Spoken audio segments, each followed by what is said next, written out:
By the end of the 1980s, Newcastle United's board was fighting a battle on several fronts. The club had developed a habit through the decade of selling its finest players, including Chris Waddle, Peter Beardsley and Paul Gascoigne, and that left the team languishing in the bottom half of the old First Division. Their home, St James's Park, had become decrepit. In 1986, the West Stand had been condemned as a fire risk and demolished. Its replacement, the Jackie Milburn Stand, was opened in 1987, but built with the proceeds from Beardsley's sale. The City Council was also on the attack. Their leader, Jeremy Beecham, described the board as being run by a handful of people in the interests of themselves as directors and shareholders, criticising them also for their years of dithering, delay and lack of progress over the stadium renovations. The public campaigning for boardroom change was led by the Newcastle Evening Chronicle and their sports editor John Gibson, who took aim at its hereditary composition. "It's been their little private club," Gibson said, "and they find it very difficult to accept that it can no longer be like that." And it was a fair accusation. To that point, the club's original and only share issuing had taken place in March of 1890, when 2,000 10-shilling shares had been sold. In the near century since, those holdings had been passed down from father to son, and the club's chairmanship reflected that. Incumbent Gordon McKeag was first appointed to the board upon the death of his father, William McKeag. His predecessor, Stan Seymour Jr., had also inherited his position from his own father, another former chairman. But John Hall came from somewhere else entirely. A miner's son from North Seaton, and at one time a pit surveyor, he'd made his money in property development. In 1986, his company, Cameron Hall Developments, opened the Metro Centre in Gateshead, which was at the time the biggest shopping centre in Europe. While McKeag was a rugby-playing solicitor with a plum in his voice, Hall spoke with a broad Geordie accent and had been pushing through the St James Park turnstiles since he was 8 years old. And naturally, the local boy with a talent for affecting rhetoric became an icon of potential reform. While the hostility towards McKeag at games intensified, the crowd began to sing Hall's name in support. By 1988, Hall had become the de facto leader of the Magpie Group, an organisation of local businessmen which sought to wrest control of the club. Hall was not interested in being a benefactor, and he would, he claimed, be a reluctant chairman. Instead, he was seeking to democratise the club with a further share offering and, given the opportunity, would run United as a viable business with the aim of retrieving his investment. And he would do that, and more. First, he needed a majority shareholding. With the incumbent board holding 13%, a battle for a controlling interest was underway. With the Magpie Group and the club engaged in a bidding war for pieces of paper which 100 years before had been barely worth 50 pence. Both parties contacted every shareholder they could find, with the Magpie Group working from Hall's offices, and the price of each share quickly ballooned. From £500, shares would eventually be sold for up to £5,000. "We got to 40%, Hall told the Newcastle Evening Chronicle in 2020, and by then, they had to put me on the board because I was the largest individual shareholder. Even so, the board still retained their controlling interest, but at a cost. Already under financial duress, the club ran up debts of £1 million during the arms race, and rather than agree to a takeover, McKeag would sell family property to satisfy the bank. He would then resign the chairmanship in 1990.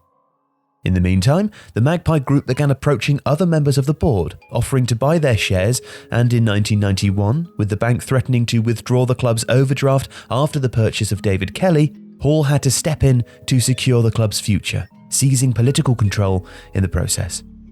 It was the beginning of a new golden age. With United heading for the old Division 3, Hall dismissed manager Ozzy Ardiles and in February 1992 appointed the messianic figure of Kevin Keegan, who had retired as a Newcastle player in 1984.